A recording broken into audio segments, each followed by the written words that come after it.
Kính chào quý vị và các bạn. Cảm ơn các bạn đã dành thời gian quý báu để ghé thăm kênh Thuyết Nhân Sinh của chúng tôi. Trong video này, tôi muốn chia sẻ một chủ đề đặc biệt mà tôi tin rằng mỗi chúng ta đều sẽ một lần trải qua trong hành trình cuộc đời. Tuổi 40, cuộc sống mới thực sự bắt đầu.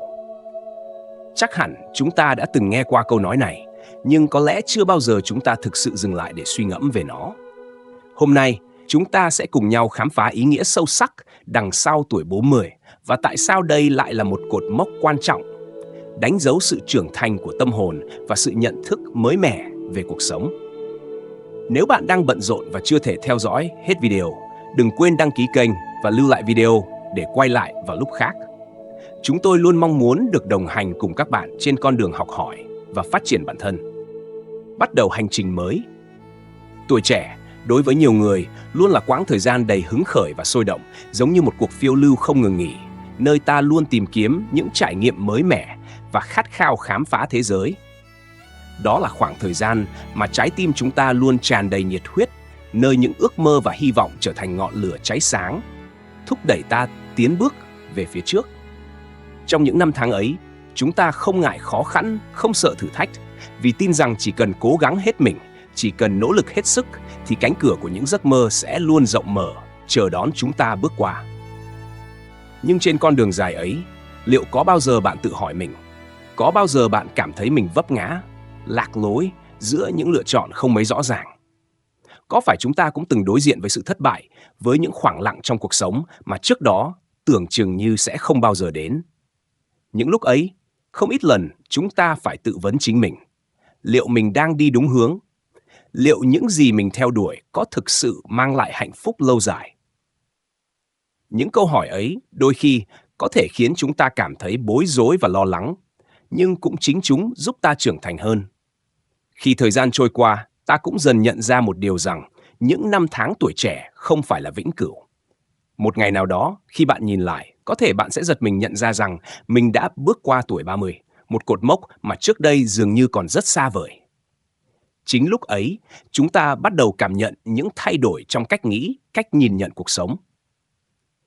Tuổi trẻ bừng sáng một thời gian dài, nhưng rồi đến một lúc nào đó, mọi thứ dường như bắt đầu chậm lại và ta phải đối diện với thực tế, với những câu hỏi mà trước kia chúng ta không bao giờ nghĩ đến. Liệu những ước mơ và hoài bão thời trẻ có còn nguyên vẹn, hay chúng ta đã phải từ bỏ một phần nào đó vì cuộc sống thực tại? Những mơ ước chưa hoàn thành, những con đường chưa đi đến tận cùng và những câu hỏi không có lời đáp. Khi bước vào tuổi 30, bạn có thể cảm nhận rõ ràng hơn những thay đổi về quan điểm sống, về những gì thực sự quan trọng đối với mình. Những điều mà trước kia ta cho là quan trọng, giờ có vẻ không còn đủ sức hút. Và lúc này, những suy nghĩ về tương lai, về những điều chưa hoàn thành trong cuộc đời bỗng trở nên rõ ràng hơn bao giờ hết. Liệu tuổi 40 sẽ là thời điểm để chúng ta tìm ra những câu trả lời cho tất cả những thắc mắc ấy? Liệu chúng ta sẽ có đủ thời gian và cơ hội để sống đúng với những gì mình thực sự mong muốn? Những câu hỏi ấy không dễ trả lời, nhưng chính những câu hỏi ấy lại là khởi đầu của một hành trình mới, một chặng đường, mà ở đó chúng ta sẽ tiếp tục tìm kiếm giá trị đích thực của cuộc đời mình. Tuổi trẻ có thể mang đến cho ta những khát khao cháy bỏng, nhưng cũng chính thời gian trôi qua sẽ giúp ta nhận ra rằng đôi khi sự chậm lại, sự tự vấn và những phút giây im lặng là cần thiết để ta tìm được hướng đi đúng đắn cho cuộc đời. Khoảnh khắc đặc biệt của tuổi 40. Trong nền văn hóa Á Đông, tuổi 40 thường được coi là một cột mốc quan trọng, một ngưỡng cửa mà mỗi người đều phải bước qua trong hành trình cuộc đời. Đây là thời điểm mà con người bắt đầu có những cái nhìn sâu sắc và chiêm nghiệm về bản thân, về cuộc sống và về những gì đã qua. Câu nói tứ thập nhi bất hoặc nghĩa là bước vào tuổi 40, người ta không còn hoang mang, không còn để những điều nhỏ nhặt chi phối tâm trí. Là một lời nhắc nhở rõ ràng rằng khi chúng ta bước qua độ tuổi này, sẽ không còn những sự bối rối hay lo âu như khi còn trẻ. Thay vào đó, chúng ta sẽ bắt đầu có cái nhìn tĩnh lặng, rõ ràng hơn về cuộc đời và dần nhận thức được đâu là những giá trị đích thực mà chúng ta muốn theo đuổi. Cái sự tĩnh lặng ấy không phải là sự chấm dứt hay lùi bước, mà là một sự thay đổi trong cách nhìn nhận cuộc sống. Tuổi 40 không phải là lúc để chúng ta dừng lại, mà là lúc để chúng ta tìm ra hướng đi mới, nhìn nhận lại những gì đã qua và xác định lại mục tiêu cho tương lai. Những lo toan, những bận rộn và muộn phiền của tuổi trẻ bỗng chốc trở nên nhỏ bé và không còn quá quan trọng nữa. Chúng ta không còn bị cuốn theo nhịp sống vội vã, không còn bị áp lực bởi những tiêu chuẩn hay kỳ vọng xã hội. Thay vào đó, ta có thời gian và không gian để nhìn lại hành trình mình đã đi qua, để tự hỏi mình những câu hỏi quan trọng. Mình đã sống như thế nào?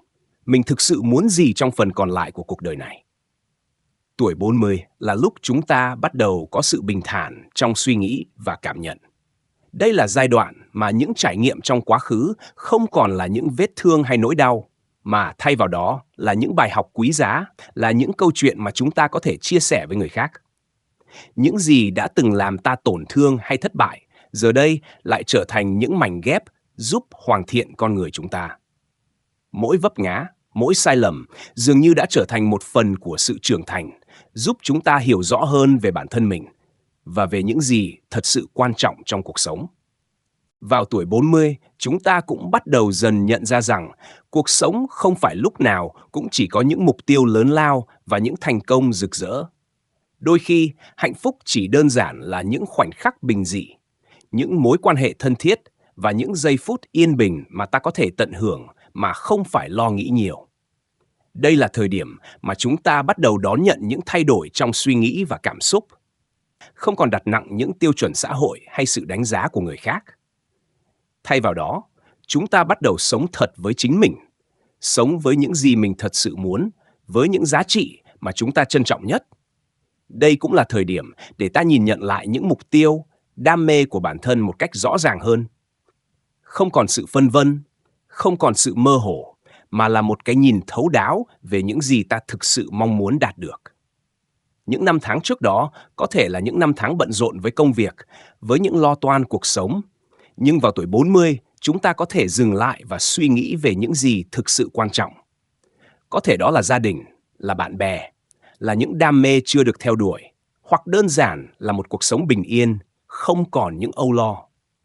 Chính lúc này, chúng ta có thể quyết định làm lại từ đầu, hoặc tiếp tục đi trên con đường cũ, nhưng với một cái nhìn mới mẻ và rõ ràng hơn. Với tuổi 40, chúng ta không chỉ đối diện với những thay đổi về mặt thể chất, mà còn là sự chuyển mình sâu sắc trong tư duy. Những gì ta đã nghĩ là quan trọng trước đây, có thể giờ đây lại không còn quá thu hút. Đôi khi, sự thay đổi này có thể khiến chúng ta cảm thấy bối rối, nhưng đó chính là lúc ta có cơ hội để tái tạo bản thân, để khám phá lại những khát vọng, những ước mơ đã lâu bị lãng quên. Tuổi 40 không phải là một điểm dừng, mà là một sự mở đầu mới mẻ, nơi chúng ta có thể xác định lại những gì mình thực sự mong muốn và tìm cách đạt được chúng. Vậy là, vào tuổi 40, chúng ta không chỉ sống với những ký ức, mà còn với những khát vọng mới, những mục tiêu mới, và quan trọng hơn cả là sự tĩnh lặng trong tâm hồn. Đây là thời điểm để ta dừng lại, nhìn nhận lại và điều chỉnh hướng đi cho cuộc sống. Những câu hỏi về giá trị cuộc sống, về mục đích tồn tại, sẽ không còn là những điều mơ hồ hay khơi gợi sự lo âu, mà là những câu hỏi giúp ta định hướng tương lai một cách vững vàng hơn. Và dù tuổi 40 có đến với những thay đổi, những thử thách hay những quyết định quan trọng, đó vẫn luôn là một khoảnh khắc đặc biệt, một bước ngoặt lớn trong hành trình tìm kiếm bản thân, đi tìm giá trị đích thực. Khi còn trẻ, chúng ta thường mơ về những điều xa vời, những thứ tưởng chừng như sẽ mang lại cho ta hạnh phúc và sự thỏa mãn vĩnh cửu. Chúng ta đuổi theo danh vọng, sự nghiệp, những ước mơ chưa được hoàn thành, và đôi khi chỉ đơn giản là khát khao đạt được những điều mà xã hội hay những người xung quanh cho là thành công. Thời trẻ, mọi thứ có vẻ rất rõ ràng. Chỉ cần cố gắng, nỗ lực hết mình, và một ngày nào đó, ta sẽ có được tất cả. Nhưng khi đi qua những chặng đường ấy, ta mới nhận ra rằng không phải tất cả những gì ta theo đuổi đều có giá trị thực sự. Đôi khi, những thứ ta bỏ công theo đuổi lại chỉ là những điều phù du, không mang lại hạnh phúc bền lâu mà chúng ta mong muốn. Cứ thế, khi thời gian trôi qua, đến một lúc nào đó, chúng ta đứng ở ngưỡng cửa tuổi 40, nhìn lại chặng đường đã qua, và nhận thấy rằng có những điều không thể đo đếm bằng tiền bạc hay danh tiếng. Lúc này, sự nhận thức về giá trị đích thực của cuộc sống mới dần dần sáng tỏ. Tuổi 40 không chỉ là một cột mốc về tuổi tác, mà là một bước ngoặt quan trọng trong hành trình tự khám phá bản thân, là lúc chúng ta chậm lại để suy ngẫm về những gì mình đã trải qua và những gì mình thực sự cần trong cuộc sống. Đây là lúc ta bắt đầu hiểu rằng không phải mọi thành công đều mang lại sự mãn nguyện, và không phải mọi giấc mơ khi thực hiện đều đem lại cảm giác trọn vẹn như chúng ta kỳ vọng. Lúc này, tâm hồn ta như một đại dương bao la, không còn là dòng suối nhỏ của tuổi trẻ đầy bồng bột, nóng vội. Biển rộng ấy đã trải qua bao sóng gió, và dù đôi khi vẫn có những cơn bão ập đến, nhưng ta đã học được cách đối diện với chúng một cách bình thản.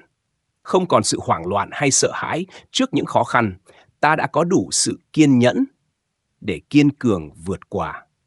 Tuổi 40 mang đến cho ta một sự bình yên trong tâm hồn, một cảm giác an nhiên trước những thử thách mà trước đây có thể đã làm ta sợ hãi. Ta không còn là một người bồng bột, dễ dàng bị cuốn theo dòng đời, mà là một người trưởng thành, có thể đứng vững trước những thay đổi, dù chúng có khó khăn đến đâu. Và trong hành trình ấy, ta biết mỉm cười với chính mình, với những sai lầm và nông nổi của tuổi trẻ. Chính những trải nghiệm đã qua giúp ta trưởng thành, giúp ta học cách chấp nhận thất bại và hiểu rằng mỗi thất bại đều là một bài học quý giá. Khi nhìn lại, ta sẽ thấy rằng mọi chuyện đều có lý do của nó, dù chúng ta chưa thể hiểu ngay từ lúc đó. Những vấp ngã, những lần hụt hẫng đều là những phần không thể thiếu trong quá trình trưởng thành, là những viên gạch xây dựng nên con người chúng ta hôm nay. Chính qua những gian nan ấy, ta mới nhận ra rằng không phải mọi thứ trong cuộc sống đều có thể kiểm soát, và đôi khi chấp nhận những điều không hoàn hảo lại chính là cách để ta tìm thấy sự bình an và niềm vui trong cuộc sống. Tuổi 40 không phải là điểm kết thúc, mà là điểm khởi đầu của một hành trình mới. Một hành trình mà chúng ta không còn mải miết đuổi theo những mục tiêu xa vời hay những ảo tưởng về thành công. Đây là thời điểm để ta sống chậm lại, để nhìn lại bản thân và những gì thực sự quan trọng. Những thứ ta từng nghĩ là mục tiêu cuộc đời, giờ đây có thể không còn ý nghĩa như trước. Ta bắt đầu nhận thức rõ hơn về những giá trị đích thực trong cuộc sống. Gia đình, bạn bè, những mối quan hệ chân thành và sự bình yên trong tâm hồn. Và dù có đi qua bao nhiêu khó khăn, bao nhiêu thất bại, ta cũng hiểu rằng mọi điều đó chỉ là một phần trong hành trình trưởng thành, một phần không thể thiếu để ta trở thành phiên bản tốt nhất của chính mình. Hành trình tìm kiếm giá trị đích thực là một quá trình dài và không dễ dàng. Nhưng vào tuổi 40, ta đã đủ trải nghiệm để nhận ra rằng cuộc sống không chỉ là về những thành công lớn lao hay sự giàu có vật chất. Đó là về cách ta sống, cách ta yêu thương và được yêu thương, cách ta chấp nhận bản thân và những điều không hoàn hảo. Chính sự trưởng thành, sự tĩnh lặng trong tâm hồn sẽ giúp ta nhận ra đâu là điều quý giá thật sự, và từ đó ta sẽ tiếp tục cuộc sống với một thái độ mới, một niềm tin mới vào những giá trị chân thật và bền vững. Bước qua tuổi 40 với tâm thế mới. Khi chúng ta bước vào tuổi 40, một điều rất rõ ràng là chúng ta đã không còn trẻ nữa, nhưng cũng chưa thực sự già đi. Tuổi 40 là thời điểm mà chúng ta đứng giữa một ngã rẽ quan trọng trong cuộc sống. Nó giống như một chiếc cầu nối giữa thời thanh xuân và những năm tháng trưởng thành, mang đến cho chúng ta những hiểu biết sâu sắc và một cái nhìn toàn diện hơn về cuộc đời. Đó chính là thời điểm vàng khi mà trí tuệ, sự bình tĩnh và lòng kiên nhẫn bắt đầu hòa quyện lại để hình thành nên một con người mạnh mẽ, kiên cường, đầy bản lĩnh. Cảm giác như ta đã có đủ thời gian để học hỏi, đủ chín chắn để nhận thức rõ ràng về những gì mình muốn và cần trong cuộc sống. Ở độ tuổi này, chúng ta không còn mải mê chạy theo những lo toan nhỏ nhặt không đáng có, không còn để những thứ tạm thời chi phối tâm trí và năng lượng của mình. Thay vào đó, chúng ta học cách buông bỏ những điều không thực sự quan trọng để dành thời gian cho những giá trị bền vững hơn. Có thể đó là gia đình, những người bạn chân thành, là những khoảnh khắc tĩnh lặng bên những người thân yêu, hoặc đơn giản là những giây phút yên bình trong cuộc sống. Chúng ta bắt đầu hiểu rằng cuộc sống không phải lúc nào cũng phải gồng mình chạy đua theo những mục tiêu xa vời, mà quên mất rằng niềm vui thực sự nằm ở những điều giản dị, gần gũi. Chúng ta biết trân trọng những gì mình đang có, biết dành thời gian cho những mối quan hệ thực sự quan trọng và có ý nghĩa trong cuộc sống. Một trong những bài học quan trọng nhất mà tuổi 40 mang lại là nhận thức về sức khỏe. Trước kia, khi còn trẻ, chúng ta có thể dễ dàng bỏ qua sức khỏe, lao vào công việc, đắm chìm trong đam mê mà quên mất rằng cơ thể chính là tài sản quý giá nhất. Chúng ta dễ dàng cho rằng mình còn trẻ, khỏe mạnh và có thể chinh phục mọi thứ mà không cần phải lo lắng về sức khỏe. Nhưng đến khi bước qua tuổi 40, chúng ta bắt đầu nhận ra rằng sức khỏe là nền tảng của tất cả những thành công khác. Khi chúng ta có sức khỏe, chúng ta có thể làm mọi thứ, có thể theo đuổi ước mơ và tận hưởng cuộc sống một cách trọn vẹn. Và vì vậy, tuổi 40 là lúc chúng ta học cách trân trọng cơ thể mình hơn, chăm sóc sức khỏe một cách có ý thức và kiên trì. Bên cạnh đó, đây cũng là thời điểm mà chúng ta bắt đầu nhận thức rõ hơn về giá trị của các mối quan hệ trong cuộc sống. Chúng ta nhận ra rằng những người bạn thật sự, những người thân yêu và gia đình là những người luôn ở bên cạnh chúng ta, hỗ trợ và chia sẻ trong mọi khó khăn, thử thách. Khi còn trẻ, có thể chúng ta không đủ thời gian và sự kiên nhẫn để xây dựng những mối quan hệ sâu sắc và bền vững. Nhưng ở tuổi 40, chúng ta đã hiểu rằng chính những mối quan hệ này mới là tài sản quý giá nhất mà chúng ta có. Họ là những người mà ta có thể dựa vào khi gặp khó khăn, những người hiểu và yêu thương ta thật lòng. Bước qua tuổi 40 là một bước ngoặt lớn trong cuộc đời, nhưng đồng thời cũng là một sự khởi đầu mới, mang đến một tâm thế mới. Chúng ta không còn phải vội vã chạy đua với thời gian hay những mục tiêu không rõ ràng nữa. Thay vào đó, chúng ta bắt đầu sống chậm lại, sống có ý thức và có mục tiêu rõ ràng hơn. Tuổi 40 giúp chúng ta nhận ra rằng cuộc sống không phải lúc nào cũng phải giành giật, mà đôi khi là biết dừng lại để tận hưởng và trân trọng những gì đang có. Và khi chúng ta làm được điều đó, chúng ta sẽ tìm thấy một niềm hạnh phúc đơn giản nhưng sâu sắc, một sự bình yên trong tâm hồn mà không cần phải tìm kiếm ở đâu xa, tâm an, tâm hồn tĩnh lặng. Khi bước qua tuổi 40, chúng ta không chỉ nhận ra rằng mình đã trưởng thành, mà còn bắt đầu cảm nhận rõ ràng hơn về sự thay đổi trong cách tiếp cận cuộc sống. Những gì trước kia khiến ta vội vã, lo lắng hay căng thẳng, giờ đây trở nên nhẹ nhàng hơn. Cuộc sống không còn là một cuộc đua không ngừng nghỉ, mà thay vào đó là một hành trình chậm rãi, bình an hơn. Những điều ta từng chạy theo, những áp lực về sự nghiệp hay thành công giờ không còn chiếm lĩnh tâm trí. Thay vào đó, ta học được cách trân trọng từng khoảnh khắc, sống trọn vẹn hơn với những niềm vui giản dị mà trước đây ta có thể đã bỏ qua, hoặc chỉ cảm nhận một cách hời hợt. Đây là lúc ta hiểu rằng cuộc sống không chỉ là những mục tiêu hay thành tựu to lớn, mà còn là những phút giây bình yên, là những cuộc trò chuyện thân mật, những buổi sáng yên tĩnh, hay đơn giản là những nụ cười của người thân. Chính những điều nhỏ bé ấy lại mang đến cho ta cảm giác hạnh phúc chân thật nhất. Tuổi 40 không phải là dấu hiệu của sự kết thúc, mà là thời điểm mở ra một chương mới, một cơ hội để ta làm mới chính mình. Khi đã trải qua những thăng trầm, những thử thách, những sóng gió của cuộc đời, ta mới thực sự hiểu rõ giá trị của sự bình an trong tâm hồn. Đây là lúc ta không còn mong muốn chạy đua với thời gian hay với những điều không thật sự quan trọng nữa. Ta tìm thấy niềm vui trong sự an yên và chấp nhận rằng đôi khi sự tĩnh lặng chính là thứ giúp ta cảm nhận cuộc sống rõ ràng nhất. Đối diện với những khó khăn trước đây, giờ đây ta có thể nhìn nhận chúng một cách bình thản hơn, không còn những lo âu, căng thẳng. Chính sự trưởng thành và trải nghiệm đã giúp ta nhận ra rằng sự bình an trong tâm hồn không phải là một mục tiêu khó đạt được, mà là một trạng thái mà ta có thể tạo ra từ chính những lựa chọn trong cuộc sống hàng ngày. Khởi đầu mới, đầy hy vọng. Tuổi 40 đối với nhiều người có thể được xem như một dấu mốc, nhưng đừng nghĩ rằng nó là lúc mọi thứ bắt đầu chậm lại.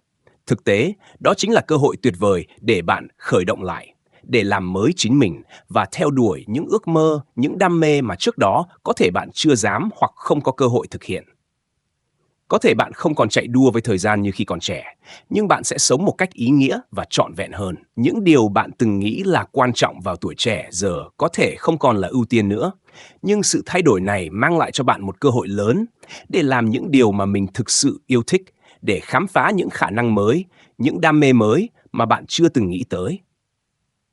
Bạn không còn phải tranh đấu hay vội vã đạt được những điều xã hội kỳ vọng, mà thay vào đó, bạn bắt đầu nhìn nhận cuộc sống theo cách riêng của mình, sống một cách có ý thức, có trách nhiệm và tìm kiếm hạnh phúc trong những gì bạn thực sự đam mê. Cuộc sống sau tuổi 40 không phải là thời điểm để dừng lại, mà là cơ hội để bạn làm những điều bạn chưa làm trước đây, để sống một cuộc đời đầy ý nghĩa, trọn vẹn và sâu sắc hơn. Đó là lúc bạn có thể thoát khỏi những áp lực vô hình và sống thật với chính mình. Không cần phải che giấu những mong muốn, khát khao hay thậm chí là những sai lầm trong quá khứ. Đây là giai đoạn tuyệt vời để bạn có thể tự do theo đuổi những mục tiêu cá nhân mà trước đây có thể đã bị lãng quên. Bạn không còn phải lo lắng về việc liệu mình có đủ thời gian hay không, mà thay vào đó, bạn hiểu rằng cuộc sống là một hành trình dài và bạn vẫn còn rất nhiều cơ hội phía trước. Đó là hành trình mà bạn có thể viết tiếp câu chuyện đời mình, tạo nên những kỷ niệm mới, những trải nghiệm mới và khám phá ra rằng cuộc sống luôn đầy ắp những điều bất ngờ và hy vọng, chỉ cần bạn có đủ can đảm để theo đuổi. Kết luận, tuổi 40 không phải là một ngưỡng cửa để kết thúc, mà là một bước ngoặt quan trọng, mở ra những cơ hội mới để tái tạo bản thân và sống một cuộc đời có ý nghĩa hơn. Đây là thời điểm mà mỗi chúng ta có thể nhìn nhận lại những gì đã qua để cảm nhận sâu sắc hơn về những giá trị thực sự trong cuộc sống. Những lo âu, áp lực của tuổi trẻ dần được thay thế bằng sự bình an trong tâm hồn và sự trưởng thành trong cách nhìn nhận cuộc sống. Hãy nhớ rằng, cuộc sống sau tuổi 40 không phải là một cuộc hành trình chậm lại, mà là một hành trình đầy tiềm năng, nơi bạn có thể theo đuổi những ước mơ chưa thành hiện thực, khám phá những đam mê chưa được chạm đến và sống trọn vẹn với chính mình. Đây là lúc để bạn làm mới những mục tiêu, nhìn nhận lại những mối quan hệ và tận hưởng những khoảnh khắc yên bình mà trước đây có thể đã bị lãng quên trong guồng quay cuộc sống. Sự trải nghiệm và trưởng thành giúp ta nhận ra rằng hạnh phúc không phải là một đích đến xa vời, mà là những giây phút hiện tại mà ta sống một cách trọn vẹn và chân thật. Vậy nên, đừng ngần ngại bước vào tuổi 40 với một tâm thế mới, với những hy vọng mới, luôn sẵn sàng cho những cơ hội mới. Đó chính là lúc bạn sẽ viết tiếp câu chuyện cuộc đời mình sâu sắc hơn, ý nghĩa hơn và trọn vẹn hơn bao giờ hết. Cảm ơn các bạn đã theo dõi video hôm nay của kênh Thuyết Nhân Sinh. Nếu bạn thấy video hữu ích, hãy chia sẻ để lan tỏa giá trị triết lý sâu sắc đến mọi người xung quanh nhé. Đừng quên nhấn nút đăng ký kênh Thuyết Nhân Sinh để không bỏ lỡ các video tiếp theo.